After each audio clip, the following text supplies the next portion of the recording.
শ্রী অরবিন্দ তার মা গ্রন্থে মায়ের 4টি রূপের বর্ণনা দিয়েছেন: মাহেশ্বরী, মহাকালী, মহালক্ষ্মী, মহাসরস্বতী। সেকালের বেশ কিছু আশ্রমবাসীর সুযোগ ঘটেছিল শ্রীমায়ের এইসব রূপ দেখতে পাওয়ার। আজ আমরা পাঠ করব মায়ের 2 স্নেহধন্যা সন্তানের লেখা থেকে, যারা মায়ের মহাকালী রূপের সম্মুখীন হয়েছিলেন। একজন হলেন প্রীতি দাশগুপ্তা, অপরজন হলেন শোভা মিত্র। প্রথম পাঠ প্রীতি দাশগুপ্তের অবিস্মরণীয় মুহূর্ত গ্রন্থ থেকে সংগৃহীত, মা মহাকালী রূপে।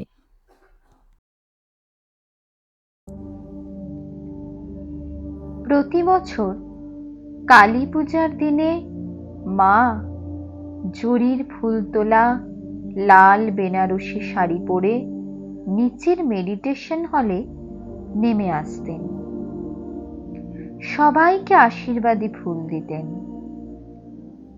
ডিভাইনস লাভ, ডালিম ফুল। ফুলের পাপড়ি থাকতো ছোট্ট খামের মধ্যে। মা এই বিশেষ দিনে ভগবত প্রেম সকলের উপর বর্ষণ করতেন। এই বিশেষ পূজার দিনে মা স্বয়ং মহাকালীকে নামিয়ে আনতেন। মহাকালী মায়ের মধ্যে বিরাজ করতেন। আমাদের অজান্তেই আমরা মায়ের প্রতিটি রূপের কিছুটা অন্তত অনুভব করতাম। আগুনের পাশে থাকলে আগুনের ছোঁয়া একটুও লাগবেই। মহাকালীর রুদ্ররূপ মা কিন্তু সব সময় সংবরণ করেই রাখতেন।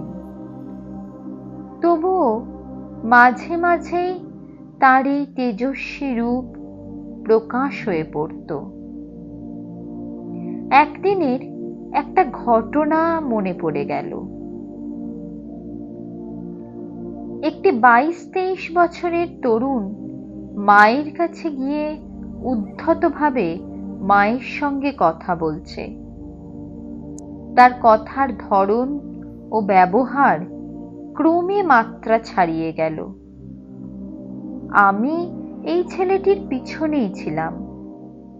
সিঁড়িতে দাঁড়িয়ে প্রতিটি কথাই শুনতে পাচ্ছি। হঠাৎ মায়ের কণ্ঠস্বর তীব্র হয়ে উঠল। মা আকুলভাবে বলছেন, থামো থামো, মহাকালী জেগে উঠছেন, মহাকালী জেগে উঠছেন। নিজের সন্তানকে মহাকালীর প্রচণ্ড তেজ ও কোপানল থেকে রক্ষা করার জন্য মায়ের সে কি প্রচেষ্টা! আমি সিঁড়িতে দাঁড়িয়ে মায়ের কাছে প্রার্থনা করে যাচ্ছি, মা মা, ছেলেটিকে মহাকালীর রুদ্র ক্রোধ থেকে রক্ষা করো, রক্ষা করো, মহাকালীকে তুমি শান্ত করো। উঁকি মেরে দেখি মা আপ্রাণ চেষ্টা করছেন মহাকালীর দুর্জয় ক্রোধ সংবরণ করতে। একটা প্রচণ্ড আতঙ্কের শিহরণ আমার সর্বাঙ্গে বিদ্যুৎ গতিতে বয়ে গেল।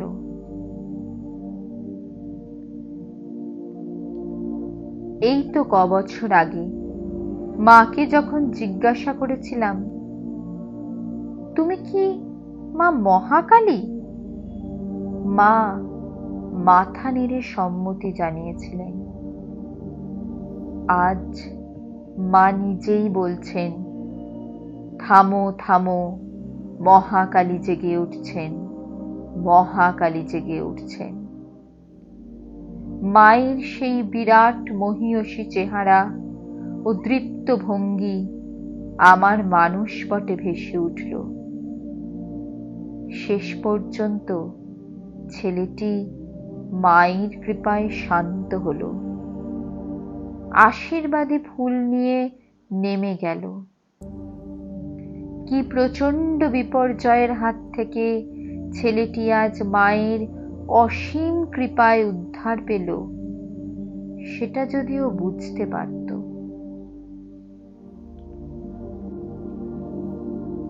বহুদিন পূর্বে আরেকটি ঘটনা ঘটেছিল।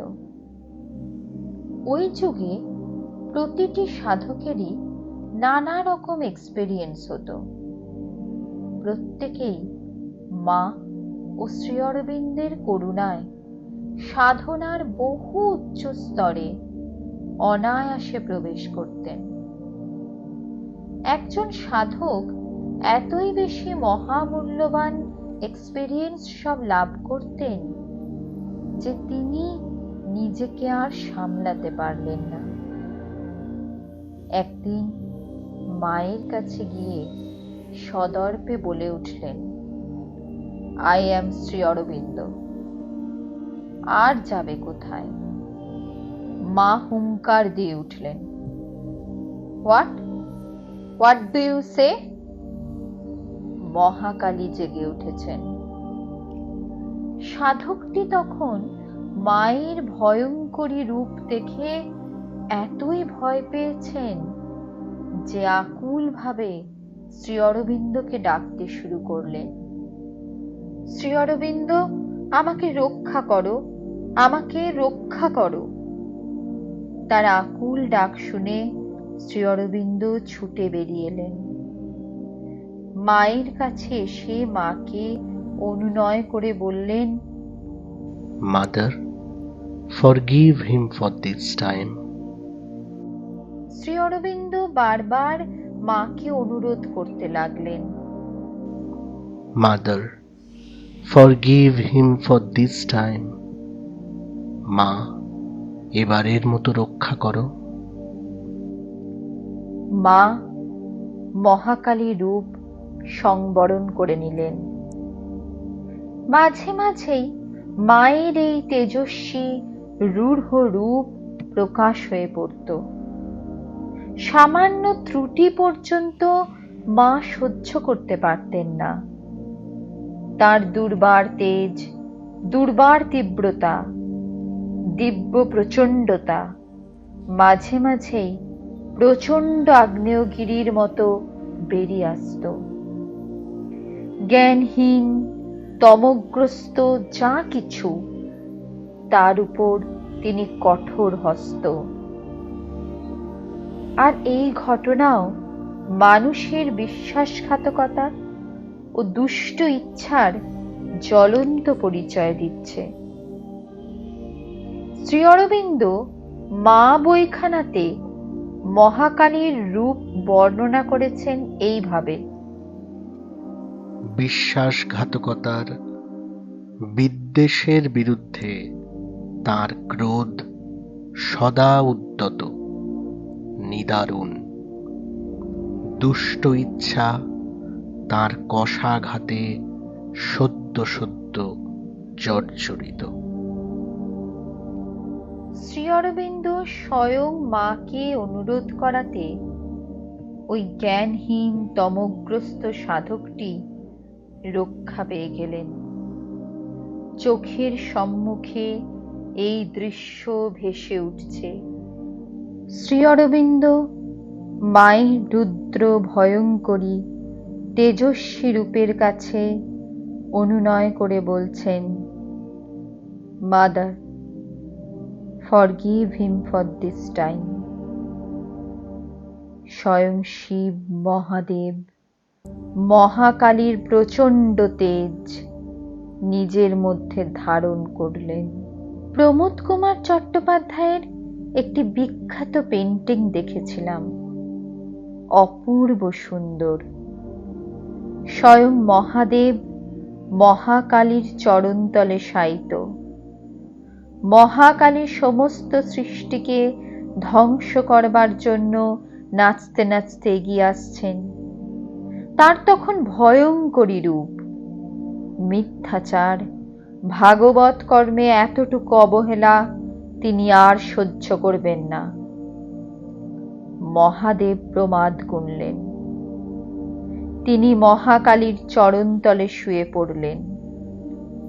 মহাকালীর অজান্তেই তার চরণ মহাদেবের বুকের উপর উঠে এলো। স্বয়ং মহাদেবকে নিজের চরণতলে দেখে মহাকালী থমকে দাঁড়িয়ে পড়লেন। তার সম্বিত ফিরে এলো।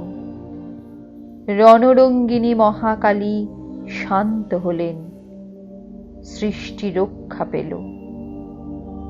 শ্রী অরবিন্দের প্রার্থনাতেই এই সাধকটি মায়ের মহাকালী রূপের রুদ্ররশ্মির কবল থেকে রক্ষা পেলেন।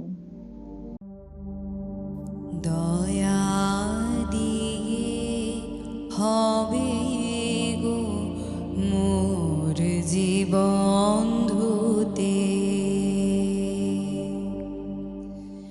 নইলে কি আর পারব তোমার চরণ ছুতে।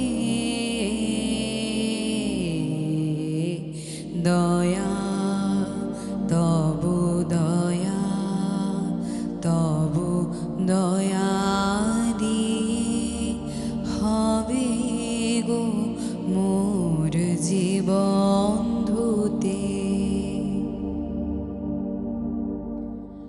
তোমায় দিতে পূজার ডালি বেরিয়ে পড়ে সকল কালি। তোমায় দিতে পূজার ডালি বেরিয়ে পড়ে সকল কালি। পরাণ আমার পারে নে তাই পায়ে ধুতে। দয়া তব দয়া, তব দয়া দিয়ে হবে গো মোর জীবন ধুতে। এতদিন তো ছিল না মোর কোনো ব্যথা, সর্ব অঙ্গে মাখা ছিল মলিনতা। এতদিন তো ছিল না মোর কোনো ব্যথা, সর্ব অঙ্গে মাখা ছিল মলিনতা। আজই শুভ্র কোলের তরে ব্যাকুল হৃদয় কেঁদে মরে।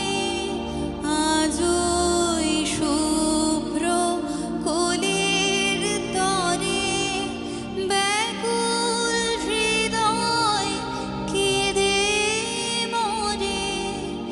দিও না গো দিও না আর ধুলায় শুতে।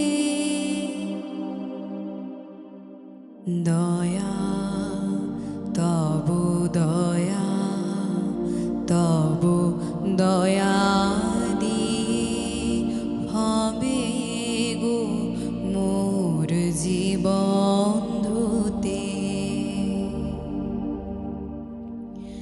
নইলে কি আর পারব তোমার চরণ ছুতে।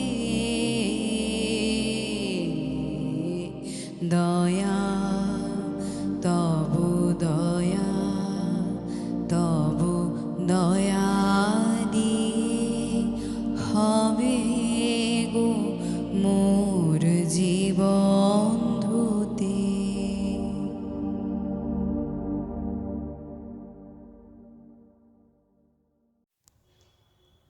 এবারের পাঠ সোমামিত্রের লেখা শ্রীমায়ের দিব্য সান্নিধ্য থেকে সংগৃহীত মহাকালীর নাচ। মহাকালীর নাচ, শোভা মিত্র।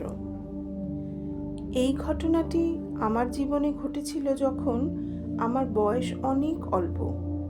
বোধহয় আমি কলকাতা থেকে স্থায়ীভাবে এখানে এসে থাকার কয়েক বছরের মধ্যেই তা ঘটেছিল। আমি কিন্তু আজ আমার জীবনের অনেক কথা বলার পর প্রায় আমার লেখার শেষ ভাগে ঘটনাটি লিখছি।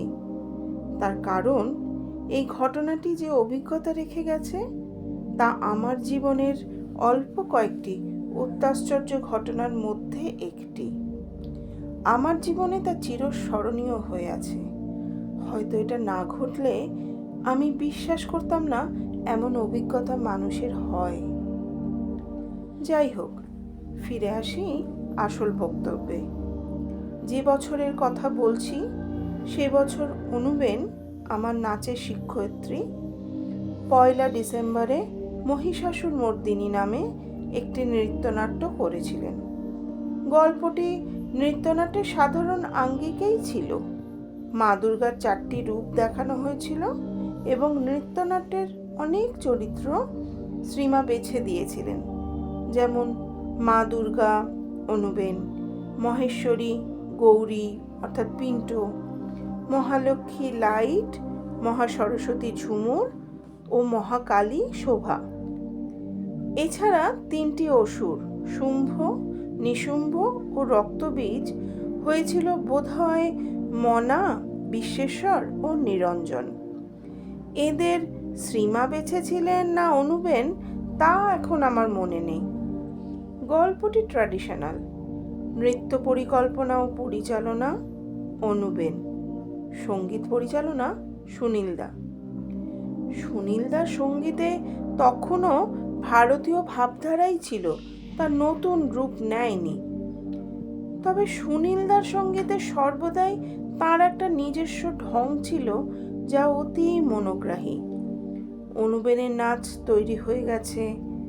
আমরা সুনীলদার বাজনার সঙ্গে অভ্যাস আরম্ভ করেছি। আমার নাচই সব থেকে বেশি এবং বড় ছিল, কারণ অসুরবধই নৃত্যনাট্যের মুখ্য বিষয়, তাই আমার নাচ অনেক। প্রতিদিনই আমি নাচের রিহার্সালের সময় একটি ভাবনার সম্মুখীন হই, কিন্তু তার মীমাংসা করতে পারি না। দ্বন্দ্বটি মনের মধ্যে থেকে যায়। কারোকে বলতে পারি না, কিন্তু আমাকে তা বেশ পীড়ন করে। 1 ডিসেম্বর আগত প্রায়। এবার একটা ব্যবস্থা করতেই হবে, নচেত আমি মন পরিষ্কার করে নাচতে পারবো না। অবশেষে 29 নভেম্বর শ্রীমার কাছে গেলাম ও তাকে আমার মনের কথা বললাম। মা, আমি মহাকালী নাচ নাচতে পারছি না। কেন? কি হলো? মা, তোমার সামনে আমি মহাকালী নাচ কেমন করে নাচবো? চেষ্টা করো, আসবে। মা, একটা চিন্তা বারে বারে আমার মনে আসছে। আমরা জানি না মহাকালীর চেতনা কি। মা, তুমি আমার সামনে বসে থাকবে। আসল মহাকালীর সামনে অসুরের সঙ্গে কি করে যুদ্ধ করব? আমার নাচ খুব জোরালো মা।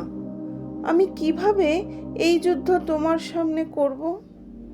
ভগবতী মা, এই অভিনয় আমি আসল মহাকালীর সামনে করতে পারবো না। কি করব মা, তুমি বলে দাও। শ্রীমা অনেকক্ষণ ধরে নীরবে বসে রইলেন চোখ বন্ধ করে। তারপর বললেন, নিজের মধ্যে সমস্ত শক্তিকে একত্র করতে চেষ্টা করো।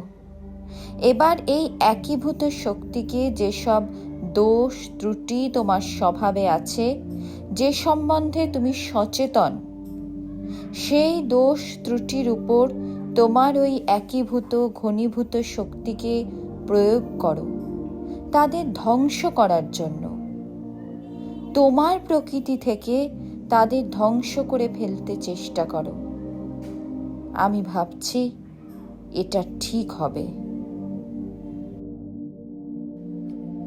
সেদিন শ্রীমার আশীর্বাদ নিয়ে ফিরে এলাম। আবার পরের দিনের কথা। ভগবতী মা, কাল 1 ডিসেম্বর আমাদের অনুষ্ঠান। আমি পারছি না মা মহাকালীর নাচ নাচতে, কিছু আসছে না। তাকে ডাকো, তিনি তোমায় সাহায্য করবেন। মহাকালীকে ডাকবো মা? হ্যাঁ, তাকে ডাকো, তিনি আসবেন।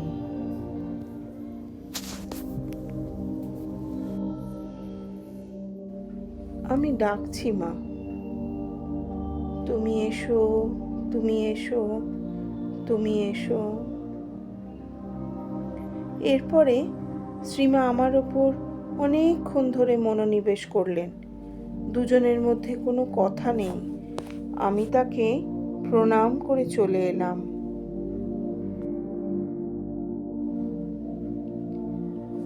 1 ডিসেম্বরের দিন। সেদিন আমার মনে আর কিছু ছিল না, শুধু মহাকালীকে ডাকা ছাড়া, তাঁর কাছে প্রার্থনা করা ছাড়া। বিকেলবেলায় থিয়েটারে গেলাম যথাসময়ে। মিলিদি আমার মেকআপ করে দিলেন, আমায় সাজিয়ে দিলেন।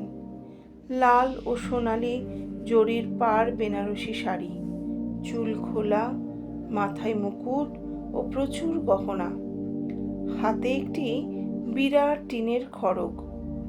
মিলিদি বললেন, শোভা, আরশিতে মুখটা একবার দেখ। শোভার মনে তখন একটি জপতপ, মহাকালী, মহাকালীর করুণা, তিনি যেন আসেন। রাত 8টা বাজলো, ঘন্টা পড়ল। সুনীলদার বাজনার সঙ্গে নাচ আরম্ভ হলো। আমার অংশটা কিছুক্ষণ পরে। আমি স্টেজের বাইরে উইংয়ের পাশে বসে একেবারে আত্মস্থ। কিছুক্ষণ পরে আমার সময় এলো স্টেজে ঢোকার। দুটি বড় জাম্প করে ঝপ করে স্টেজের উপর পড়লাম খুব জোরের সঙ্গে। আমার খড়গটি ভেঙে দুখানা হয়ে গেল। একটি গিয়ে পড়ল শ্রীমার পায়ের সামনে, অপর আধখানা আমার হাতে। সামনের ভাগটি শ্রীমার পায়ের সামনে পড়তেই একটা আতঙ্কের আওয়াজ হলো। যারা মায়ের আশেপাশে বসেছিলেন, আওয়াজ তাদের কাছ থেকে। আমিও একটু ভয় পেলাম ওই আতঙ্কের শব্দ শুনে, কিন্তু দেখলাম শ্রীমার কিচ্ছু হয়নি। আমার তো তখন এক মুহূর্ত নাচ থামাবার সময় নেই। মিউজিক চলছে, প্রচণ্ড শক্তির সঙ্গে জোরের সঙ্গে নাচলাম। পরের দিন দর্শকরা আমায় বলেছিলেন আমার নাচ নাকি অসাধারণ হয়েছিল। আমার অর্থাৎ স্টেজে মহাকালীর কাজ হলো শুম্ভ নিশুম্ভ বধ। আবছা মনে পড়ছে, বোধহয় শুম্ভ নিশুম্ভের ভূমিকায় ছিল বিশ্বেশ্বর ও নিরঞ্জন।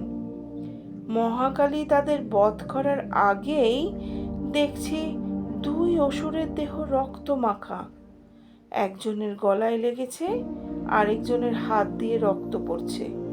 বুঝলাম আমার ভাঙা খড়গেরই কর্ম।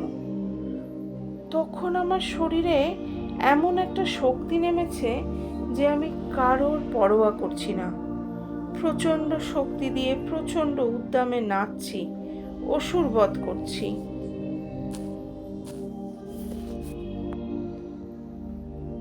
নৃত্যনাট্যের শেষ অংশে মা দুর্গা এসে দাঁড়ালেন স্টেজে।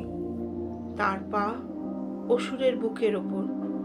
ধীরে ধীরে মা দুর্গার পাশে এসে দাঁড়ালো মার 4টি রূপ, মহেশ্বরী, মহাকালী, মহালক্ষ্মী ও মহাসরস্বতী। এই সময় সুনীলদার মিউজিক এমন এক স্বর্গীয় আবহাওয়ার সৃষ্টি করেছিল যার প্রভাব আজও ভুলতে পারি না। নৃত্যনাট্যের শেষের দিকটা মা দুর্গা ও তার পায়ের কাছে অসুরের ওপর আলোর খেলা বেশি ছিল। মায়ের অন্য রূপগুলি মা দুর্গার পাশেই ছিল, কিন্তু এত কাছে নয়, এবং নিজের অবস্থা দেখে আমি নিজেই পিছনের লাইনে দাঁড়িয়েছিলাম, কারণ আমার সমস্ত শরীর ভীষণ কাঁপছিল। শেষের অধ্যায়টুকু খুব ছোট ছিল বলে অল্প সময়ের মধ্যেই পর্দা পড়তে লাগলো। আমি তাড়াতাড়ি গিয়ে কাঠের পর্দাটা দুহাত দিয়ে ধরলাম। আমি তখন আমার সমস্ত শরীরে কম্পনে কেমন একটা অন্য মানুষ হয়ে গেছি। কথা বলতে পারছি না একেবারে। কোনোভাবেই নিজের শরীরের কম্পন হাজার চেষ্টায়ও সংযত করতে পারছি না, থামাতে পারছি না। স্টেজের লোকেরা, কে তা জানি না, আমার চোখ মুখের অবস্থা দেখে মিলিদিকে ডেকে এনেছেন। মিলিদি স্টেজে এসে আমায় ওইভাবে কাঁপতে দেখে জিজ্ঞাসা করলেন, এই শোভা, তোর কি হয়েছে? কাঁপছিস কেন এত? আমি কথা বলতে পারছি না, তখনও কাঁপছি প্রচণ্ডভাবে। মিলিদি অমিয়দাকে ডাকলেন। অমিয়দা দেখেই নিজে গিয়ে বিশ্বনাথ দাকে ডেকে আনলেন। মিলিদি তখন আমায় ধরে আছেন। মিলিদি অমিয়দাকে বললেন তৎক্ষণাৎ শ্রীমাকে জানাতে আমার কথা। তাঁরা দুজনে আমার দুপাশে দাঁড়িয়ে আমার 2 হাত ধরে শ্রীমার কাছে নিয়ে গেলেন। থিয়েটার হলে আগে শ্রীমার একটা বিশ্রামের ঘর ছিল। মা সেখানে বসেছিলেন। এনারা আমাকে মায়ের ঘরের ভিতর ঢুকিয়ে দিয়ে দরজা বন্ধ করে দিলেন। শ্রীমা একটি ইজি চেয়ারে বসেছিলেন। প্রণবদা শ্রীমার পাশে দাঁড়িয়ে তার সঙ্গে কথা বলছিলেন। আমি ঘরে ঢুকতে শ্রীমা আমার দিকে চেয়ে দেখলেন, হাসলেন। তারপর শ্রীমা তার 2 হাত আমার দিকে প্রসারিত করে আমায় ডাকলেন নিজের কাছে। প্রণবদা তখন ঘর থেকে বেরিয়ে গেছেন। আমি শ্রীমার সামনে গিয়ে দাঁড়াতেই শ্রীমা আমার হাত দুটি ধরলেন। আমি তার সামনে বসলাম। শ্রীমা এবার আমার হাত দুটি ধরে আমার চোখে মনোনিবেশ করতে লাগলেন। তখনও আমার শরীর এত কাঁপছে যে আমার হাত দুটি ধরার জন্য শ্রীমার হাত দুটি তার কাঁধ অবধি কাঁপতে থাকলো। সেদিন আমি সেই মুহূর্তে শ্রীমার দেবী মূর্তি দেখলাম। তার মুখে একটি কথা নেই, কিন্তু তার দৃষ্টি কি জোরালো। তার হাতের স্পর্শের মধ্যে আমি কি অসাধারণ দিব্য শক্তি অনুভব করলাম। শ্রীমার শরীরও আমায় ধরে থাকার জন্য কাঁপছে, কিন্তু কি অসাধারণ শক্তি তার দৃষ্টিতে। এমনিভাবে কিছুক্ষণ শ্রীমা আমার হাত দুটি ধরে থাকলেন। আমার শরীরের সে কম্পন ধীরে ধীরে কমতে থাকলো। আমি আবার স্বাভাবিক হয়ে গেলাম। আমার শরীরটা স্বাভাবিক হয়ে যাবার পর শ্রীমা এত মধুরভাবে মধুর হাসি হেসে আমার ব্রহ্মতালুর ওপর নিজের ডান হাতটা রেখে অল্পক্ষণ পরে আমার ওপর মনোনিবেশ করলেন। তারপর বললেন, Do you know what you have done, my dear child? You have invoked Mahakali's presence in your body. C'est très bien, mon enfant, c'est très bien. তুমি জানো তুমি কি করেছো, মাই ডিয়ার চাইল্ড? তুমি মহাকালীর শক্তিকে তোমার দেহে আহ্বান করে এনেছো। খুব সুন্দর হয়েছে মাই ডিয়ার চাইল্ড, খুবই সুন্দর হয়েছে। আমার শরীরে আমার মধ্যে এই অভিজ্ঞতা না ঘটলে আমি হয়তো বিশ্বাসই করতাম না এমন জিনিস ঘটতে পারে। আমাকে শ্রীমা বলেছিলেন মহাকালীকে ডাকতে। আমি অকপটভাবে মন প্রাণ দিয়ে তাকে ডেকেছি, কিন্তু মহাকালীর শক্তি কি, তার প্রভাব কতখানি প্রবল মানুষের দেহে, তার কিছুই জানা ছিল না। আমার সেদিনের সেই অভিজ্ঞতার মধ্যেই সর্বতোভাবে জড়িত শ্রীমার করুণা এবং তাঁর আশীর্বাদ।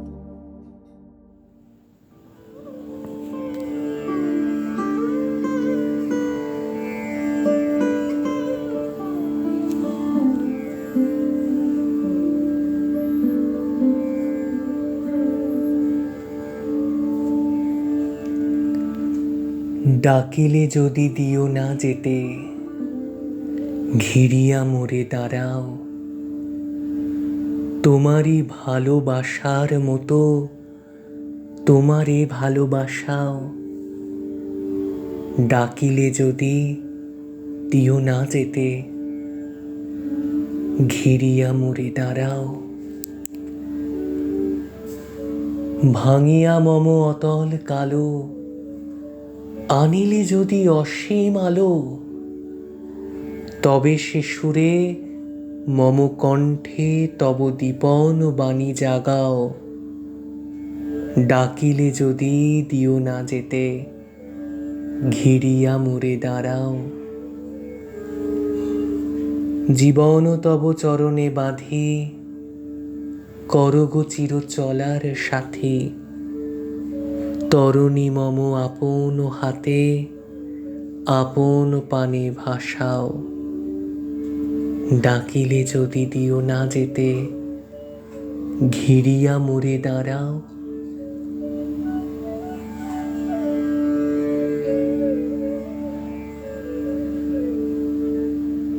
ভরিয়া মম দিবস নিশি, আমার সাথে রহগো মিশি। প্রাণের প্রতি কাঁপনে মম, তোমারই বেণু বাজাও। ডাকিলে যদি দিও না যেতে, ঘিরিয়া মোরে দাঁড়াও। সারথি এসো, তোমারই রথে, চালাও মোরে তোমারই সাথে। আমারও মাঝে সকল কাজে স্মরণ শিখা জ্বালাও। ডাকিলে যদি দিও না যেতে, ঘিরিয়া মোরে দাঁড়াও।